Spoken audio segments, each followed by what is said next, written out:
I simulated 10 whole seasons on F1 23 to see what will happen in the next 10 years of Formula 1. Who will dominate Formula 1 in the next decade? Stay tuned to find out. My name is Chris, welcome back to CFRacing, and enjoy the video.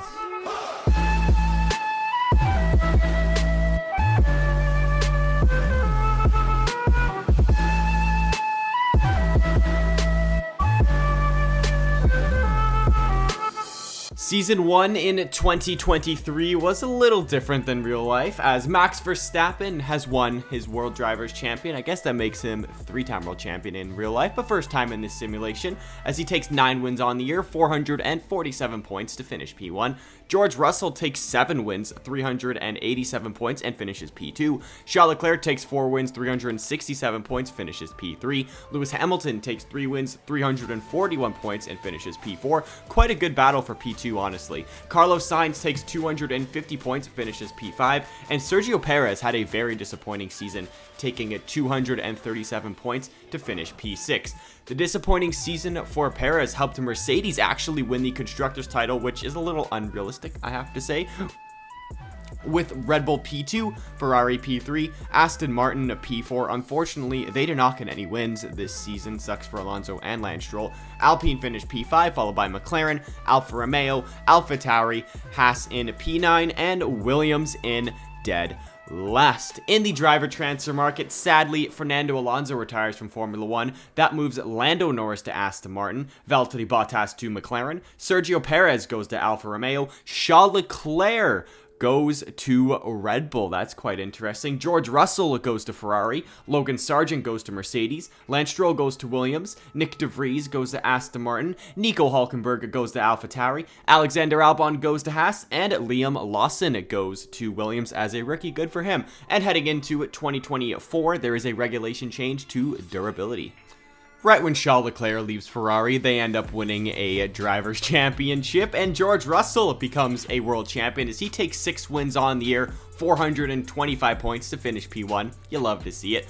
Lando Norris takes 5 wins on the year, 384 points to finish P2. Lewis Hamilton takes 7 wins on the year, 374 points to finish P3. Carlos Sainz finishes P4 with 281 points. Max Verstappen finishes P5 with 1 win at 257 points. Charles Leclerc takes 1 win at 210 points to finish P6, and Esteban Ocon wins his 2nd race in Formula 1. Had a great season for Alpine as he took 1 win, 207 points to finish P7. Ferrari win their first Constructors' title since 2008. You absolutely love to see it. And I forgot to put Charles Leclerc's name beside Verstappen on there, but he's partnered with Max Verstappen as they finish P2. Aston Martin finished P3, Alpine P4. Mercedes really dropped down. They finished P5 with Logan Sargent as the 2nd driver. Alfa Romeo finished P6, followed by Haas. McLaren dropped 2 spots. That sucks for them. Williams finished P9, and AlphaTauri finish in dead last, with actually a good driver lineup of Tsunoda and Hülkenberg.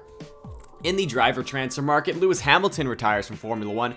That moves Max Verstappen to Mercedes. That's a big move. Lando Norris partners Charles Leclerc at Red Bull. Sergio Perez goes to Aston Martin. Nico Hülkenberg goes to Alfa Romeo. Kevin Magnussen to AlphaTauri. Nick De Vries goes to Haas. And Théo Pourchaire, as a rookie, heads to Aston Martin. And heading into 2025, there is a regulation change to the power and chassis departments.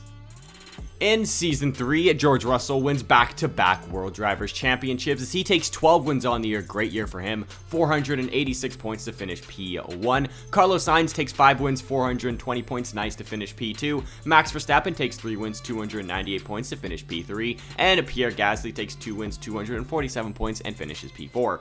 Ferrari dominated this season as they had by far the best car, and they finished P1. Alpine actually move up to P2. A great season for them. Red Bull finished P3. Mercedes P4, McLaren go back up to P5, Aston Martin P6, Haas P7, Alfa Romeo P8, AlphaTauri P9, and Williams finish in dead last. In the driver transfer market, Nico Hülkenberg retires from Formula 1 for the 2nd time, technically, sort of. And Ralph Boschung, can't believe that, out of all the F2 drivers, he goes to Alfa Romeo. And heading into 2026 Season 4, there is a regulation change to absolutely nothing.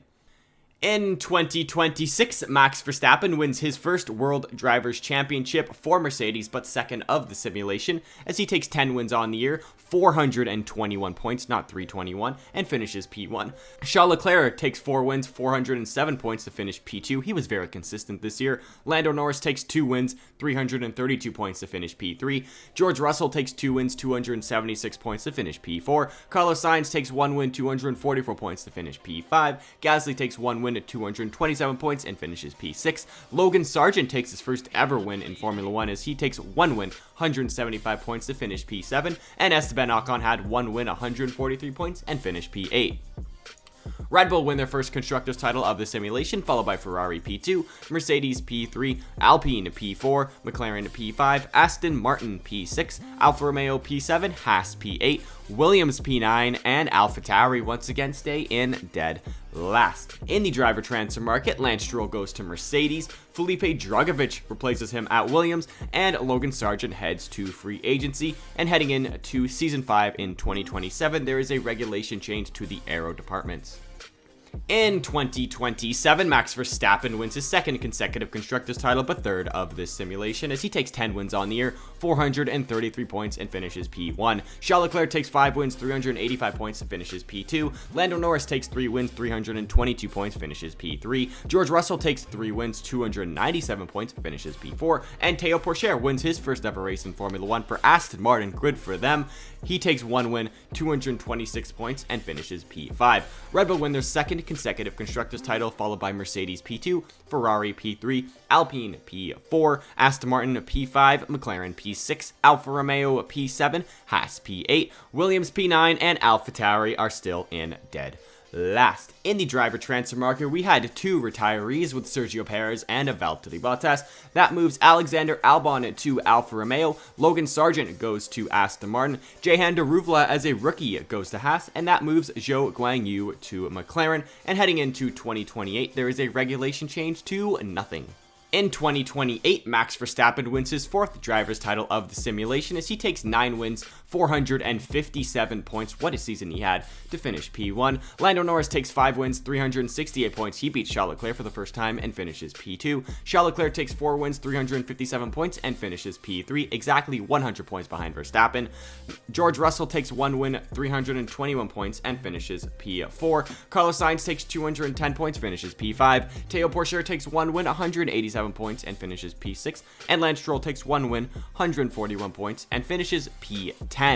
Red Bull win their 3rd consecutive Constructors title. The combination of Leclerc and Norris are so good together, they just can't beat Verstappen. Mercedes finish P2. Mercedes has the best car, Lance Stroll is holding them back. Ferrari P3, Aston Martin P4, Alpine P5, McLaren P6, Alfa Romeo P7, Williams P8, Haas P9, and AlphaTauri are still stuck in dead last. Somehow, there are absolutely no driver transfers going into 2029, and it's still going to be boring as there's no regulation change also heading into 2029, which is kind of weird. Sorry to keep this extremely boring, but Max Verstappen wins another World Drivers' Championship as he takes 9 wins on the year, 449 points, and finishes P1. Charles Leclerc takes 2 wins on the year, 298 points, finishes P2. George Russell takes 4 wins, 297 points to finish P3.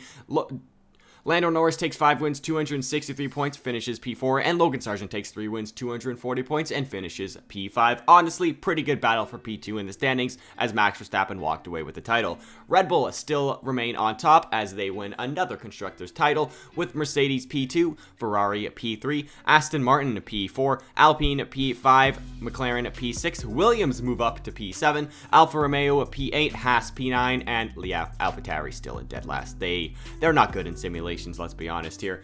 In the driver transfer market, Kevin Magnussen retires from Formula 1. That moves Esteban Ocon to free agency for some reason. Jack Doolan goes to AlphaTauri. Jehan Daruvala goes to Alpine, and Yuri Vips goes to Haas. We got 2 rookies heading into 2030, which is exciting to see. And there is a major regulation change to chassis, power, and durability, which will probably shake up the grid for Season 8. In 2030, the field shook up, but Max Verstappen still remains on top as he takes 11 wins on the year, 457 points, and finishes P1. George Russell takes 2 wins, 305 points to finish P2. Carlos Sainz takes 2 wins, 287 points to finish P3. Théo Pourchaire takes 1 win, 187 points, and finishes P4. Charles Leclerc takes 2 wins, 257 points, finishes P5. Logan Sargent takes 2 wins, 245 points, finishes P6. Lando Norris takes 2 wins, 241 points, finishes P7. Gasly takes 1 win, 127 points, finishes P8. And Piastri takes 1 win, 99 points, finishes P9. 9 different winners this season. Sadly, Verstappen had to win 11 races. That sucks. Also, Pourchaire was 287, not 187. Ferrari win their 3rd Constructors title of the simulation, and if this happened in real life, I would not be very mad.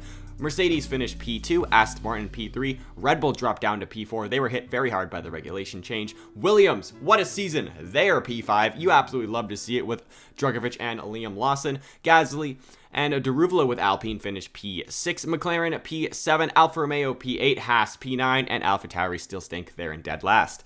In the driver transfer market, Lance Stroll doesn't retire, but he just randomly ends up as a free agent. That leaves an open spot at Mercedes, and Charles Leclerc decides to partner Max Verstappen at Mercedes. So get ready, that'll be an insane driver lineup. And that moves Ocon to Red Bull, and heading into Season 9 2031, there is no regulation change.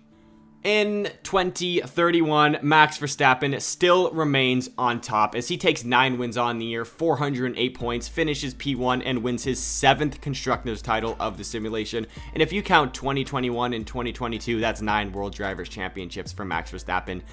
He's insane. Charles Leclerc made it very close, within 10 points, as he takes 7 wins on the year, 398 points, finishes P2, and gave Max Verstappen his best title fight since 2021 when he was with Lewis Hamilton. Lando Norris takes 4 wins, 305 points, finishes P3. George Russell takes 1 win, 247 points, finishes P4. Théo Pourchaire takes 260 points, finishes P5.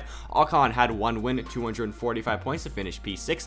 Logan Sargent had 203 points. He finished P7. Oscar Piastri won his first race in F1, I believe it was. No, he won one last season. Takes his 2nd win, 149 points, and finishes P8.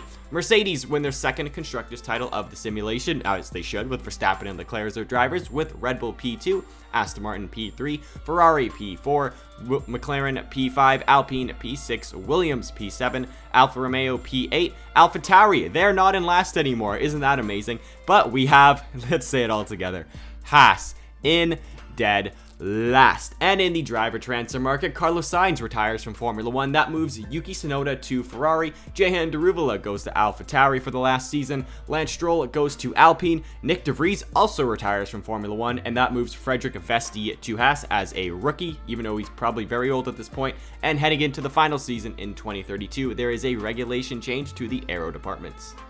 And in the final season, I can't believe this, Max Verstappen wins again. He takes 10 wins on the year, 447 points. He finishes P1. Charles Leclerc takes 4 wins, 347 points, 100 behind Verstappen. He finishes P2. Lando Norris takes 2 wins, 317 points, finishes P3. George Russell takes 2 wins, 305 points, finishes P4. Théo Pourchaire had 2 wins, 218 points, finishes P5. Yuki Tsunoda had 1 win, 212 points. He finished P6. Esteban Ocon 1 win, 196 points, finishes P7. And Logan Sargent had 1 win, 170 points, and finished P8. There's 8 different winners this year. This should be a good season, except Verstappen absolutely dominated. And like I said, if we count 2021 and 2022, Verstappen is a 10-time world champion by 2032. Is that not insane? So Mercedes win the Constructors title for the 3rd time in this simulation, with Ferrari P2, Red Bull P3, Aston Martin P4, McLaren P5, Alpine P6, Williams P7, Alfa Romeo P8, Haas P9, and AlphaTauri in dead last. And now, guys, it is time to take a look at the final stats for all 10 years. End of all 10 years, Red Bull won 4 titles, Mercedes won 3 titles, and so did Ferrari. Verstappen won 8 World Drivers' Championships, basically making him the GOAT, and George Russell had 2 World Drivers' Championships. At least he won something to shake it up. In terms of the wins, Verstappen had 81, leading everybody. Surprisingly, I thought he had more. George Russell had 40 wins, Charles Leclerc had 32, Lando Norris had 25, Hamilton had 10, Carlos Sainz had 8, Logan Sargent had 7, Teo Pourchaire 5 wins, Esteban Ocon 4, Gasly 4 wins. Their literally careers are identical. It's crazy. Oscar Piastri, Lance Stroll, and Yuki Tsunoda all had 1 win. So guys, that is going to wrap it up for today's video. If you guys enjoy simulations like this, go hit that like button, subscribe, share with your friends, join the Discord. Also go check out my Chris Stroll series where I am Lance Stroll's younger, more talented brother in F1. Go check that out, links in the description. With that being said, see you guys next time.